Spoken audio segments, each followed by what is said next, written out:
I think I'm going to paraphrase, but I think he said we're going to put them on hold for now, which to me makes no sense. A new lead has just entered the Nancy Guthrie investigation, and it did not come from the FBI, it did not come from the Sheriff's Department, and it did not come from the 13,000 tips sitting in a federal database. It came from a man who spent his career building one of the most respected law enforcement units in the world. And what he said, publicly, on the record, without hesitation, is the kind of statement that does not get made unless someone is certain enough to put their name behind it. The question now is whether the people running this investigation are in a position to act on it. And the answer to that question is what this entire video is about. There is a tool that has been used in virtually every major missing persons investigation in modern American law enforcement history. It is not a database. It is not a forensic lab. It is not surveillance technology or genetic genealogy or any of the other instruments that investigators in the Nancy Guthrie case have been publicly discussing for the past 2 months. It is a dog.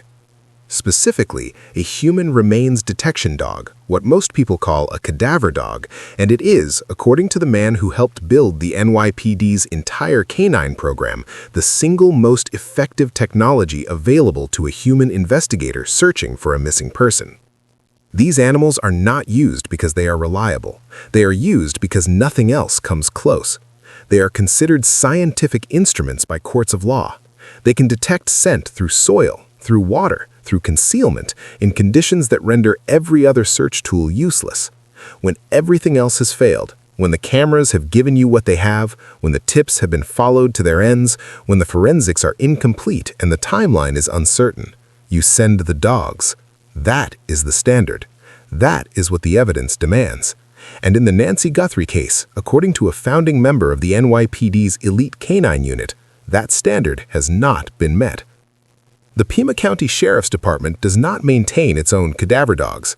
In the early weeks of the investigation, they borrowed units from the local Border Patrol office and deployed them in the search, and then, at some point, with no public announcement and no explanation that has satisfied anyone who understands what these animals are capable of, the dogs were pulled.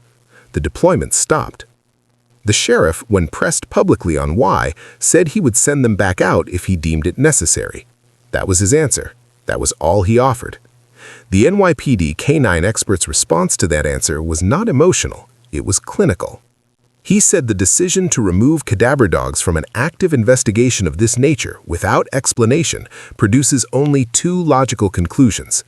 Either investigators believe Nancy Guthrie is still alive, a position that, in the absence of any proof of life after more than 2 months, is increasingly difficult to sustain as anything other than a public posture, or the department has, in an operational sense, stopped actively searching for her. He said there is no third explanation consistent with a functioning investigation. He said it defies logic. And then he went further. What he said in that clip is not the kind of thing a career law enforcement professional says carelessly. He spent decades in this work. He trained the handlers. He developed the deployment protocols. He ran the searches. He knows from the inside of hundreds of these cases what the pattern of evidence in the Nancy Guthrie investigation points toward, and he has been saying it publicly for weeks in plain language because he believes the investigation is not being run in a way that follows that evidence to where it leads. His professional assessment, based on the patterns he has observed across cases of this type, is that Nancy Guthrie's remains are within a 5-mile radius of her home. He has said that on the record. He is not speculating. He is applying a framework built from years of working the exact category of case that investigators in Tucson are now facing: a targeted abduction in a residential neighborhood with no confirmed body, no named suspect, and a clock that has been running for over 2 months. The pattern, in his experience, points to a location, and the tool that would confirm or deny that assessment is sitting idle because the person with the authority to redeploy it has not done so. Opinion, like I said, his ego, his frankly, ego, political aspirations, but it really boils down to incompetency because he never delegated. He just made decisions. He doesn't delegate to people that know what they're doing. He used 3 words to describe why: ego, incompetence, or politics. He said it could only be one of those three, because no other category of explanation accounts for removing the most reliable search instrument available from a case this serious without providing the public or the family with a credible reason. He was not performing outrage. He was making a professional diagnosis. And the law enforcement community, including people inside the sheriff's own department, responded to it in a way that suggests it landed. The K-9 expert's public criticism did not exist in a vacuum. As his statements were gaining traction, sources inside the Pima County Sheriff's Department were telling journalists something that made the criticism land harder than it might have otherwise. Two sources with direct knowledge of the department told reporters that when Nancy Guthrie was taken, the homicide unit assigned to lead the investigation was critically under-resourced in terms of experience. Only one detective on the squad had more than 3 years of homicide experience at the time. The other 5 had under 2 years each. The sergeant placed in charge of supervising the entire unit had 6 months of experience in that supervisory role and had not personally worked a homicide case before being placed in charge of the most high-profile kidnapping investigation the department had ever handled. Alongside this, sources said at least 2 experienced homicide detectives already serving in the department were not assigned to the case, not because they were unavailable, but because they were considered out of favor with the sheriff's leadership team. A third detective with under a year of experience was transferred out of the unit entirely during the investigation. A retired NYPD sergeant who commented publicly noted that the experience gap alone does not doom a case if the executive in charge seeks the right outside support. He pointed to Phoenix and Tucson, both of which have major law enforcement agencies within reach of Pima County that could have been asked to send experienced homicide investigators to assist. That kind of collaboration is standard in cases of this profile.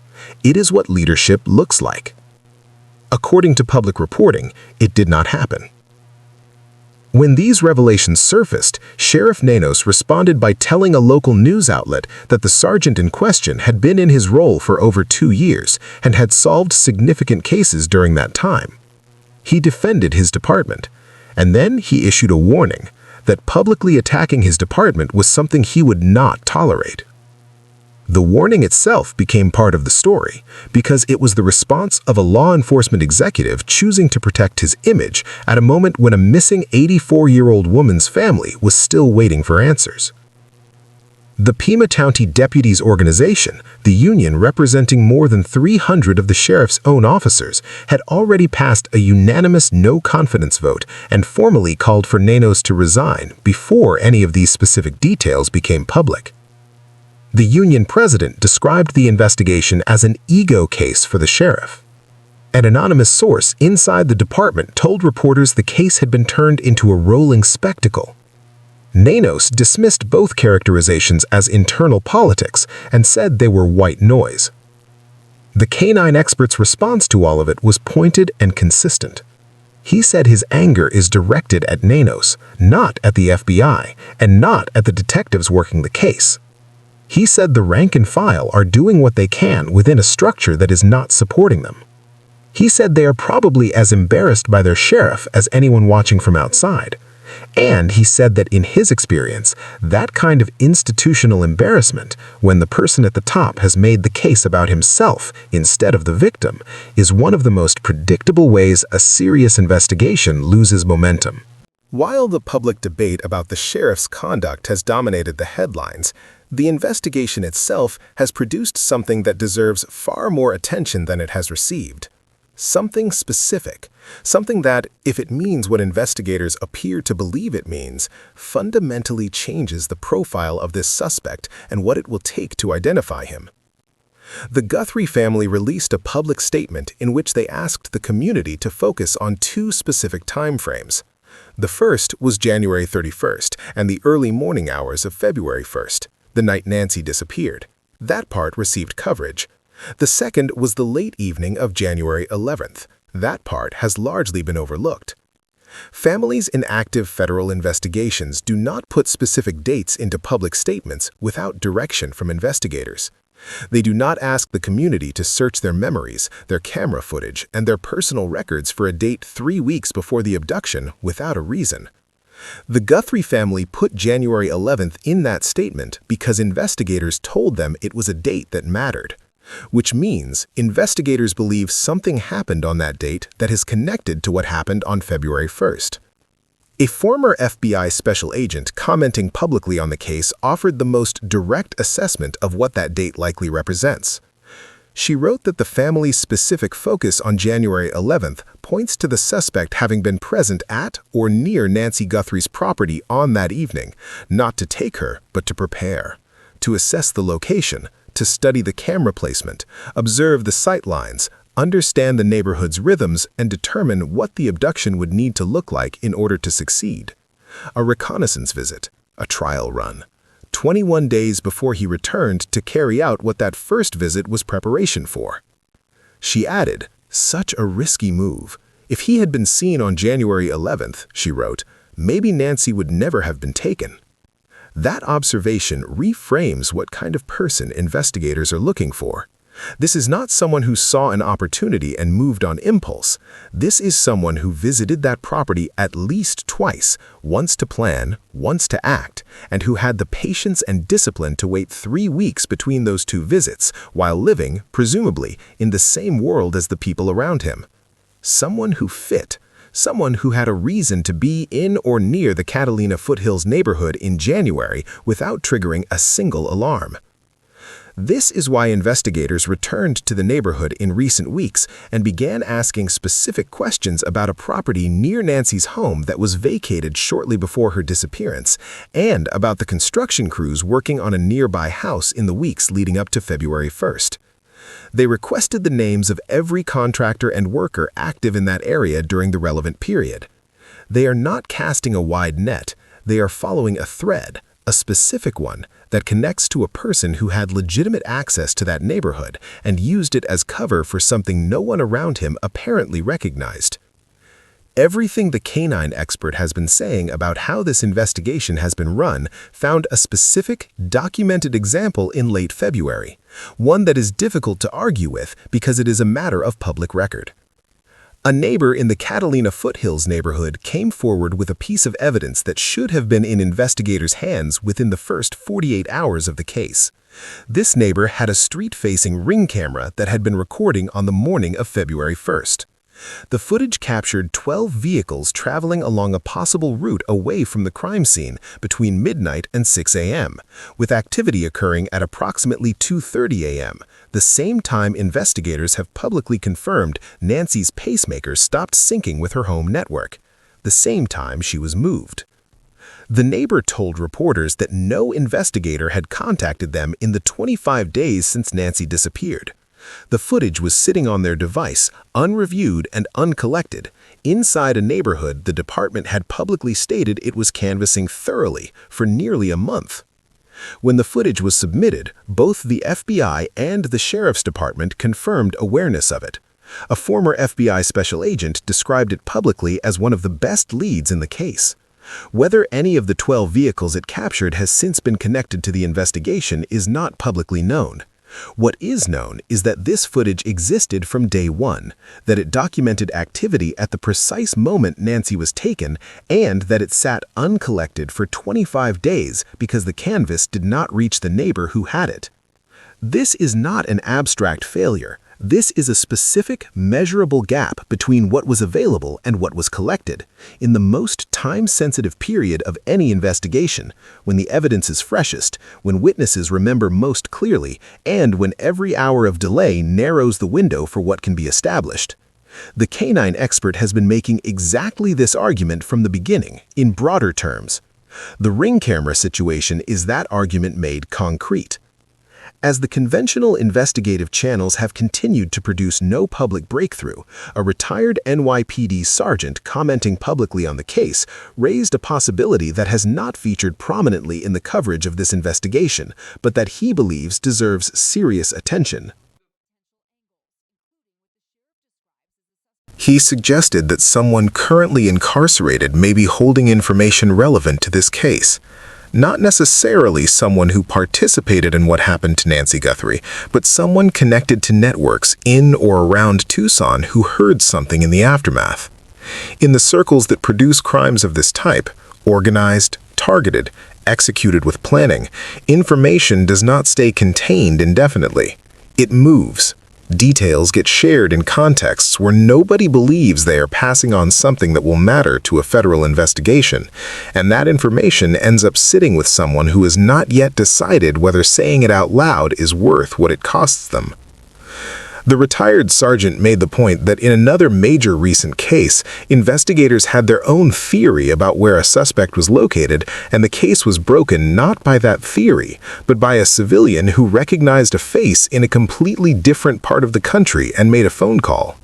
The investigative infrastructure, however sophisticated, cannot replace the reach of people who are paying attention in the right places at the right time. He believes that resource, people with knowledge who have not yet come forward, has not been fully activated in the Nancy Guthrie case, and he believes the way this investigation has been communicated publicly is part of the reason why. That is the question this video opened with, and it deserves an honest answer. Not a hopeful one, not a dramatic one, but the clearest answer the public record allows. The investigation is moving. A former FBI agent who has been tracking the case said publicly that when investigators return to a neighborhood and begin asking specific questions about specific dates and specific people, it means the timeline has sharpened. It means the wide net phase of the investigation has produced something precise enough to follow. Cell phone records, retail purchase data tied to the suspect's backpack, video footage from a Ring camera, the names of construction workers in a neighborhood during a specific window. These are not desperate searches. They are the activity of an investigation that has found a thread and is pulling it. At the same time, a former FBI special agent said that without the deployment of additional targeted resources, specifically cadaver dogs in a systematic pattern search of the area around Nancy's home, there is a dimension of this investigation that remains incomplete. The clearest path to a resolution involves following every available lead to its end.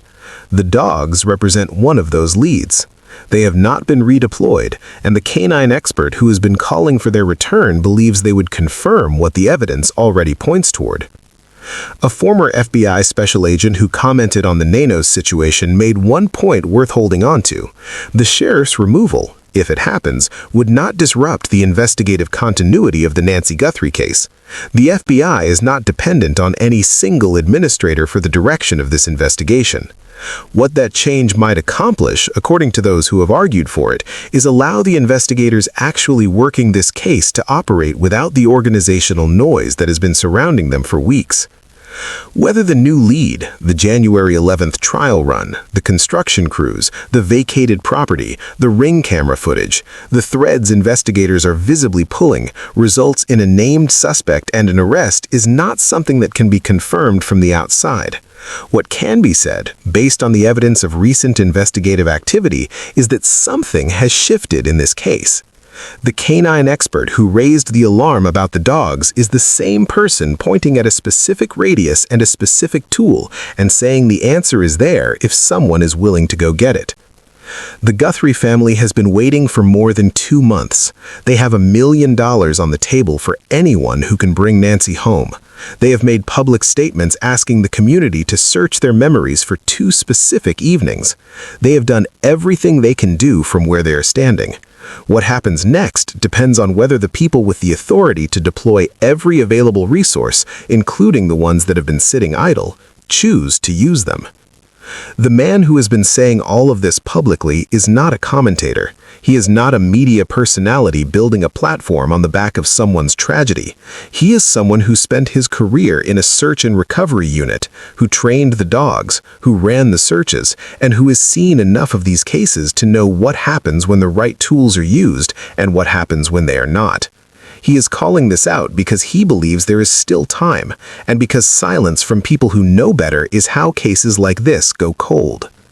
The FBI tip line is 1-800-CALL-FBI. The Pima County Sheriff's non-emergency line is 520-351-4900. If you have any recollection, footage, or detail connected to the late evening of January 11th, the evening of January 31st, or the early morning hours of January 1st in the Catalina foothills area of Tucson, contact investigators. The family has specifically asked for that, and based on what investigators appear to believe about the suspect's movements in January, something that seemed insignificant at the time may be exactly what is needed now. Subscribe if you want to be here when this breaks, because the level of investigative activity now visible in this case suggests it will. Share this video if someone in your circle has been following the story, and leave your analysis in the comments. Not speculation, but the careful, specific kind of observation that keeps a case like this from fading when the cameras move on.